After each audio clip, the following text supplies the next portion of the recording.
একটা যুক্তি আপনি বুঝেন, এই যুক্তি যদি আপনি মেনে নেন বা এই কথাটা আপনি মেনে নেন, আর কোনোদিন নবীর সুন্নাতের বাইরে যাবেন না।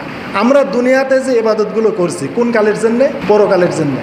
পরকালে সবাই বিশ্বাস করি তো, আমরা পরকালে সবাই বিশ্বাস করি। এবং দুনিয়াতে আমরা যত ইবাদত করছি সব ইবাদত পরকালের জন্য। আচ্ছা, পরকালে মালিককে? আল্লাহ না? মালিক ইয়াউমিদ্দিন, সেই বিচার দিনের মালিককে? আল্লাহ। সেই জগতে আল্লাহ ছাড়া কি আর কোনো রাজত্ব আছে? সেই জগতে কি আল্লাহ ছাড়া অন্য কে আর প্রতিদান দিবে? অন্য কোনো মালিক আছে ওই জগতে? কেউ বাদশাহ আছে, প্রধান আছে, কোনো নেতৃবর্গ আছে? কেউ কোন আমার উপকারে আসবে? তাহলে ওই জগতের মজুরি সব একমাত্র আল্লাহ দিবেন।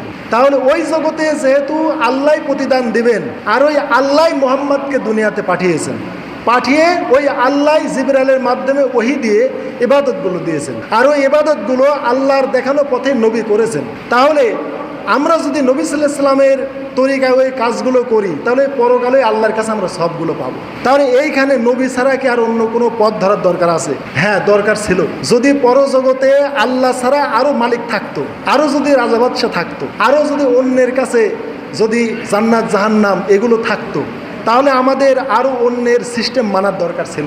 ছিল না? অবশ্যই ছিল। কারণ যেহেতু পরকালে অনেক মালিক আছে, এক একটা মালিকের কাছে বিচিত্রময় জান্নাত আছে, বিচিত্রময় জাহান্নাম আছে, এক একজনের কাছে এক একটা আছে। আর এক একজন বাদশাহ, এক একজন মালিক দুনিয়াতে এক একটা নবী পাঠাইছে, এক একটা সিস্টেম দিয়েছে। অতএব এই দুনিয়াতে আমাকে সকলের সিস্টেমে মেনে যেতে হবে, তাই না? এরকমই তো ছিল। কিন্তু যেহেতু পরজগতে আল্লাহ ছাড়া আর কোনো রাজত্ব নেই, অতএব ওই পরজগতের মালিক আল্লাহ মোহাম্মদকে যেভাবে পাঠাইছেন, যে সিস্টেম দিয়ে মোহাম্মদ ইবাদত করেছেন, এই সিস্টেমের ব্যতিক্রম এই জন্য আমরা আর যাই না। হ্যাঁ, আমিও যেতাম যদি ওই জগতে আরও মালিক থাকতো। অতএব যেহেতু আল্লাহ ছাড়া আর ওই জগতে কেউ নাই, আর ওই আল্লাহ মোহাম্মদেরই ইত্তেবা করতে বলেছেন, অতএব অন্যের পথ, অন্যের আদর্শ গ্রহণ আমি কেন করব? আপনাদের মতো আমিও করতাম।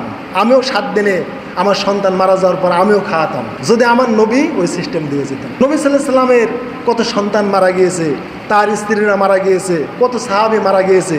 কোনো দিন তো 7 দিনে কোনো দোয়ার অনুষ্ঠান, কোনো খাওয়ার অনুষ্ঠান, কোনো 40 উদযাপন কোনো কিছু তো করেন নাই। কোনো কিছুই করেন নাই। করেন নাই মানে কি? আপনি কি বুঝলেন? অনুমতি আছে না? নবী সাল্লাল্লাহু আলাইহি ওয়াসাল্লাম করেন নাই মানে এটা আমাকে বর্জন করতে হবে। এটা বর্জনের সুন্নাত। আমরা সমাজে শুধু কর্মের সুন্নাত বুঝি, যে নবী সাল্লাল্লাহু আলাইহি ওয়াসাল্লাম এই কাজটা করেছে করো, নবী দাড়ি রাখিছে দাড়ি রাখো, নবী জুব্বা পরেছে জুব্বা পরো, নবী টুপি পরেছেন টুপি পরো, এগুলো নবীর কর্মের সুন্নাত। কিন্তু নবী যে কাজগুলো বর্জন করেছেন ওই কাজগুলো বর্জন করাই সুন্নাত। এইটা আমরা মুমিনেরা মেনে নিতে পারি না।